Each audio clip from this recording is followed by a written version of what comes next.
Right, good morning folks. This is my recipe for banana muffins. So the first thing you'll need is 225 grams of plain flour.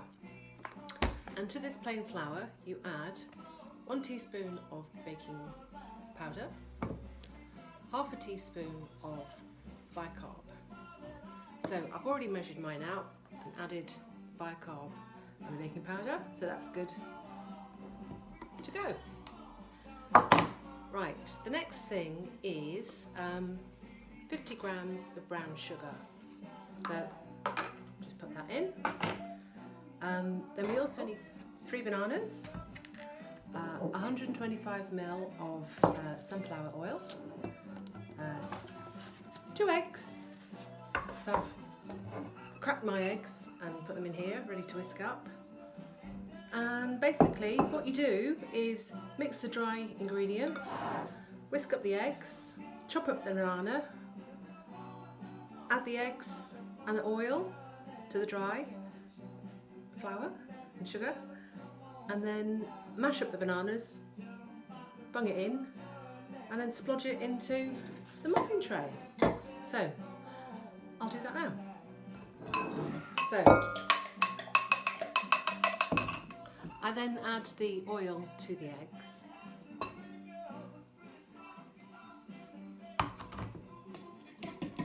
Then mix up the flour and the sugar with the bicarb and the baking powder. Pour in the egg, mixed in with the oil. This is where you realise just how good professional cooks on telly are, because they can talk and mix at the same time. Well, I'm listening to Nine Bach, Pont Surprise, which was the first of their songs that I ever heard.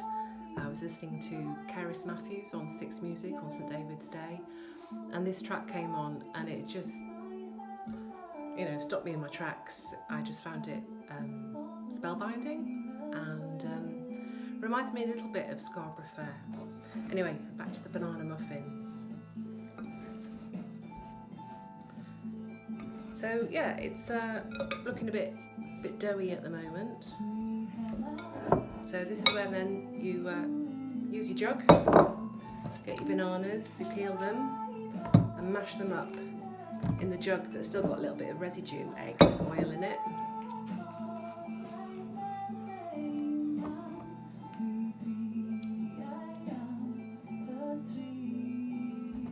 I'll just get a knife and then slice it in like that. Ideally, the bananas should be almost brown, but we've run out of banana muffins, so I'm having to make do with these bananas that are just a little bit spotty. But the more brown they are, like that, the sweeter and softer they are, and they get a bit more mushy. But if they're not brown and they're like this, they just got a little bit more resistance when you eat them.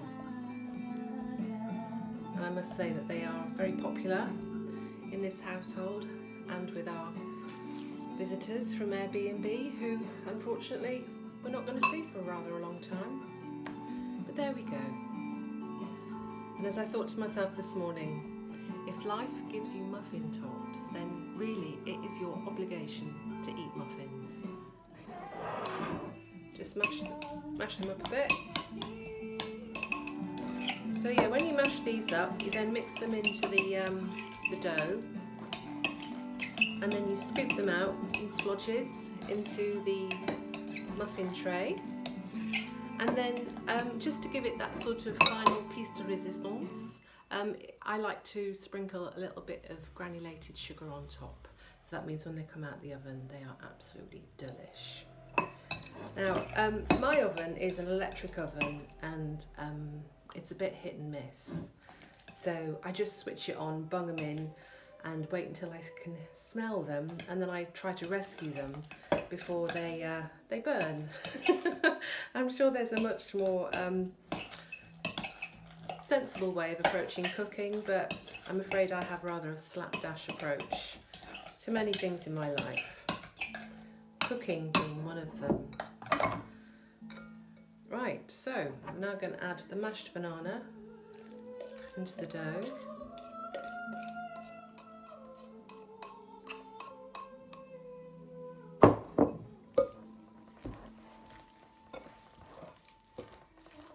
If it seems a bit dry, don't worry, the banana definitely gives it a bit more moisture.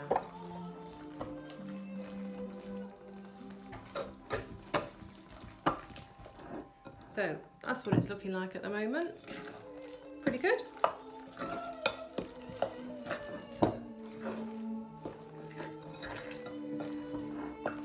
Now there are many variations on a theme.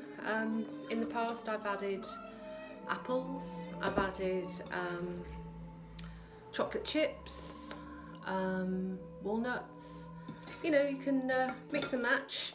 We're not doing chocolate in these ones today because William is observing Lent and he hasn't had any chocolate since Lent began, and he's looking forward to Easter Sunday.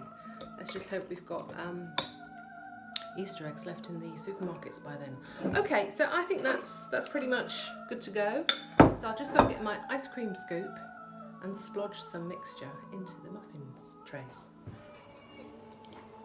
Okay, so I've got an ice cream scoop. It's always fun trying to get it into the muffin tray before it plops somewhere. But yeah, one scoop. So this does 12.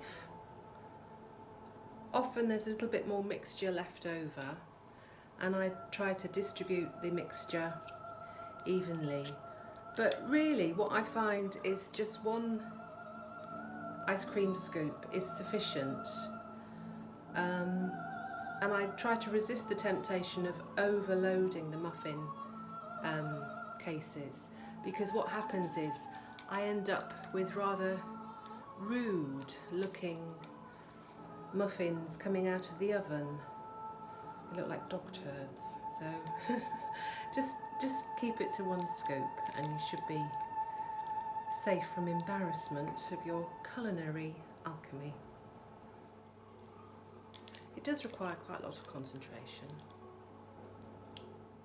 And I don't like dropping bits on the baking tray because it just makes it all black and burnt and difficult to clean. Nearly there, 2 more to go. And it looks as though I've got just the right amount of mixture. It's because I haven't been messing around with the recipe. So hopefully no embarrassing dog turds for me.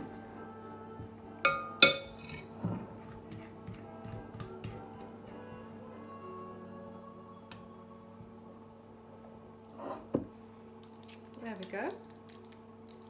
So I'll just go and get some granulated sugar to give it that. So yeah, just a tiny little sprinkle makes all the difference. Just gives it that crunch, you know, and that aesthetic delight. So I'll now bung them in the oven, just switch it on, push them in, wait till you smell them and rescue them before they burn. Okay.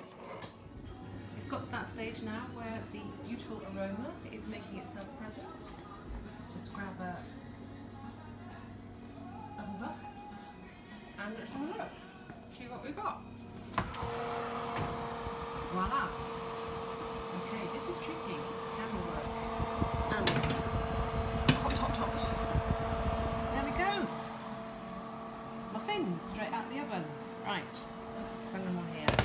And then I'm sure we'll be able to get some feedback on how they taste.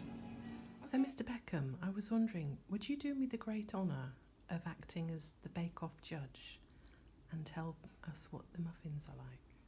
Okay. Can I?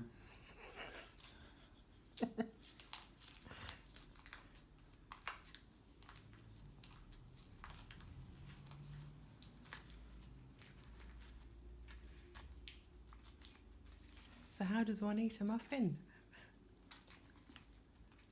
Go in from the side. Oh, okay. not just bite the top off. Oh no, that's my trick. Well, it's got hidden delights. Oh. Is that apple in there? No, there's no apple. That must be banana. Yeah. Yeah.